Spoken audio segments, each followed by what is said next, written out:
Welcome everybody to this masterclass on how to carry on poke characters, or in other words, we could say long-range characters. I just wanted to bring this up because I wanted to talk about lane control. I actually seen a lot of students that get decent improvements if you understand the map control and just lane control overall. How do you rotate on the map, how you just able to control space through actively applying pressure all the time. What we got are two main things we'll look for. It's mainly going to be understanding how we doing poke in general is just doing as much damage as possible before the fight. Typically, if you play any long-range characters could be anything like Widow, maybe Hawkeye, maybe even Punisher, maybe guys playing Loki, even stuff like Luna Snow. It's pretty poke-ish. Obviously, a lot of the characters are pretty versatile and they can lean towards some of the other playstyles too. Yeah, generally speaking, three kind of playstyles is Brawl, Poke, and Dive, and today we're mainly gonna focus on Poke playstyle. So what are you getting out of this? What are the fundamentals for you to look for? Just two main things: doing as much damage before the fight and lane control. Let's just start with examples straight away. We'll take a look at one of the games. I saved you some of those and all the videos. You can also watch those on your own. I just recorded the videos because I also use those as an example in my coaching sessions too. Let's just start with the Loki, I think, and I will break down all those concepts and bullet points. Start with a simple idea of constant pressure. Yeah, making sure that you're always doing pressure before the fight. Actually, you're just trying to poke out the enemy as much as possible. This is number one Loki player we're gonna be looking at, and it's Sypeh. Some of you guys may know him. I already reviewed one of his games on Invisible Woman. It just should be in masterclass on strategist, how to carry a strategist role. You can also take a look at that. This player is really good. They are Overwatch League, have a lot of experience with hero shooters, been playing Overwatch a lot, and now they're also playing in a team, and number one on many characters. To be honest, they're really good. As you could see, on both teams, it's pretty stacked. A lot of people I know, for example, Echo, Nevix, there are also players like Sparker, who we also reviewed.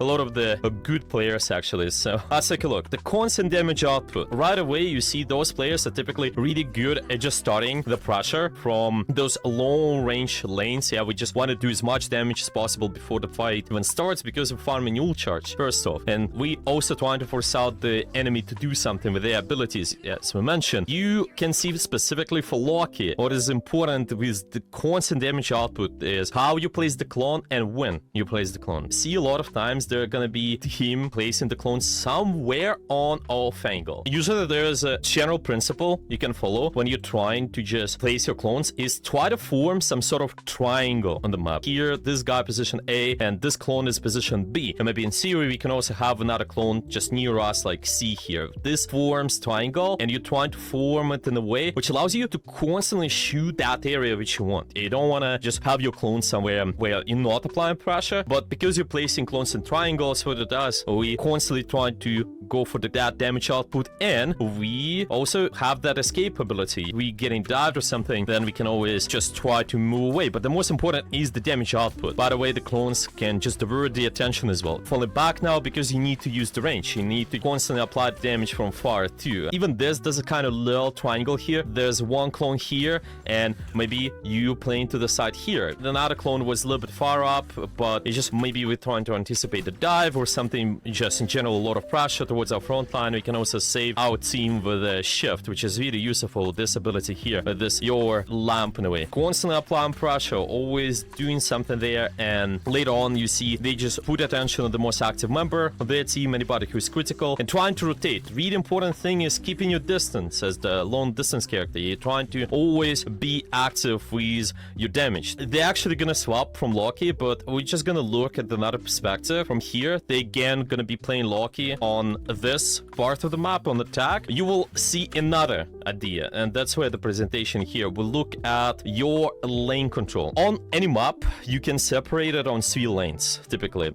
So for example, this image here, this is just normal control map. It doesn't matter where you are, what map you're using for this, but we trying to just think about it like 3 lanes here. So this is the lane on the above, this is the lane in the middle, and this is the lane on the bottom. Your idea as a long-range character is to make sure you control as many lanes as possible while controlling open space. This is important. You don't want to be stuck in enclosed spaces a lot of times. You just want to have a nice overview in the open space. That's why lane control is so important. important. You constantly rotating on the lane allows you to just keep the enemy pressure. You don't want to just fall back towards my core necessarily, or just try to give up my lane. For example, here, I can be moving on this lane, maybe start here, and then go deeper, and then maybe go here. This can always be your transitions, moving on the lane while having line of sight of your support. A lot of times, they just give up their off angle, they give up their lane. This is not effective. Again, for anyone who is new, what off angle is, it's a position away from your core. So for example, here, if I have this A position, this is where my core is, this is position B, and this is position B1. All of those can be your off angles because you position away from that A position from your core, and you are a lot of times trying to move on the lane as much as possible. Just keep controlling those open sides of the map. I will just show you another example of this. It's gonna be different map. We have this middle lane over here, and it's just generally speaking where your card is moving. There's also a lane on the left, and there's also a lane on the right. Sometimes lanes can go one into another, but for us, what's important is make sure we're constantly moving on some sort of lane and controlling as much open space as possible too. This way you achieve better map control. So instead of being with their core, we're just trying to take a light off angle, be in control of that open space. We're still able to see our team, but this creates additional pressure on the enemy team. It diverts attention. Okay, let me see if there are any questions. My least favorite map, always struggle with my positioning in this map, even when I'm doing well. Yeah, exactly. It's quite tricky. A lot of times you can just go all the way left side, all the way right side, for example, to just be able to control that. Because we want to have that open sideline constantly, especially as a poke character. You don't stay down main because everyone goes there. Bring something else to the table, but meanwhile, control open space with your team. See how you position, they're constantly moving on the lane. Even when they're in danger, they don't fall back towards their team. I just keep this lane going. Of course, there's somewhat of a need, then we can try to fall back towards our team, but there's kind of constant pressure. I will not talk a lot about how they use their lamp, that's another topic, but simple thing with your abilities is just make sure you are supporting the most active pressure whenever we looking at the poke characters. And here again, they go back to their lane on the left, they just constantly shoot, applying pressure, constantly shooting. Your constant damage output forces an enemy to do something, forces them to rotate, so it's gonna be important. This first action is pretty annoying, to be honest. Not as easy to break through, but eventually they will. Yet there are some ultimates just to push through, and this allows them to take a little bit more space. And now this is where interesting part comes. Here again, we should be thinking, how do we position away from your core? Constant damage, lane control, move on your lane somewhere. For example, we can just be getting this spot over here, or maybe there's gonna be even this right high gun there, because this gets a nice overview on an entire field, and we can be in control of that entire open space. You don't want to be constantly stuck with your team. You just want to get map control. You see, the best players always do that. Get the most important positions. If you guys remember, we had a lesson on the power positions before. Those power positions allow you to be in control of more lanes usually as well. Something to keep in mind. Constant damage output. And I'm not rotating towards the main unless it's necessary. I'm constantly keeping the damage. They also do a lot of jump peaks. We're talking about the smooth tech.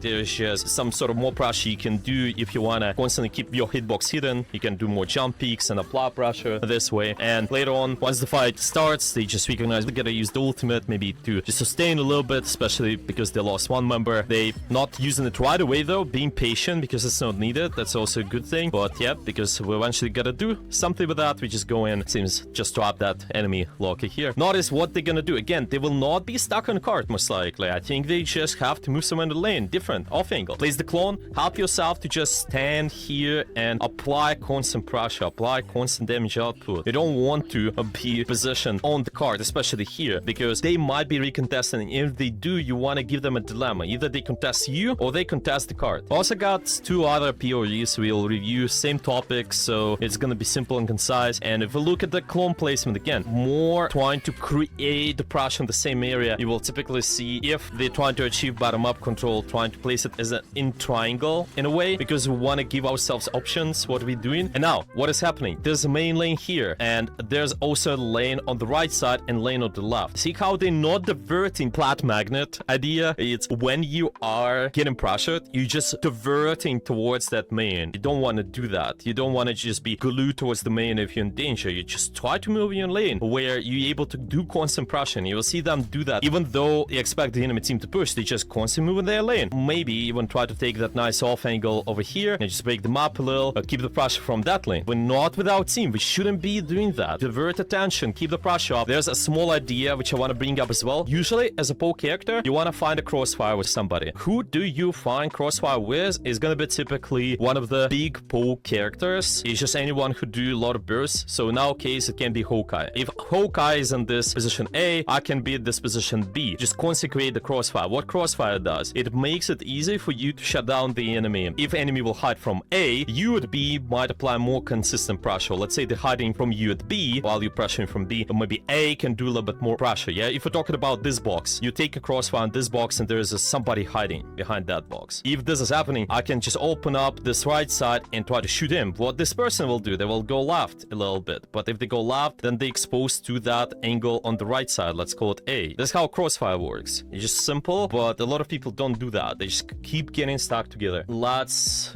read the question. Unfortunately, when I add something on autopilot, I don't take high. If that dive here is Spidey, Panther, Cap, when I try to stay with the team, it'll have Moon Knight. Yeah, exactly.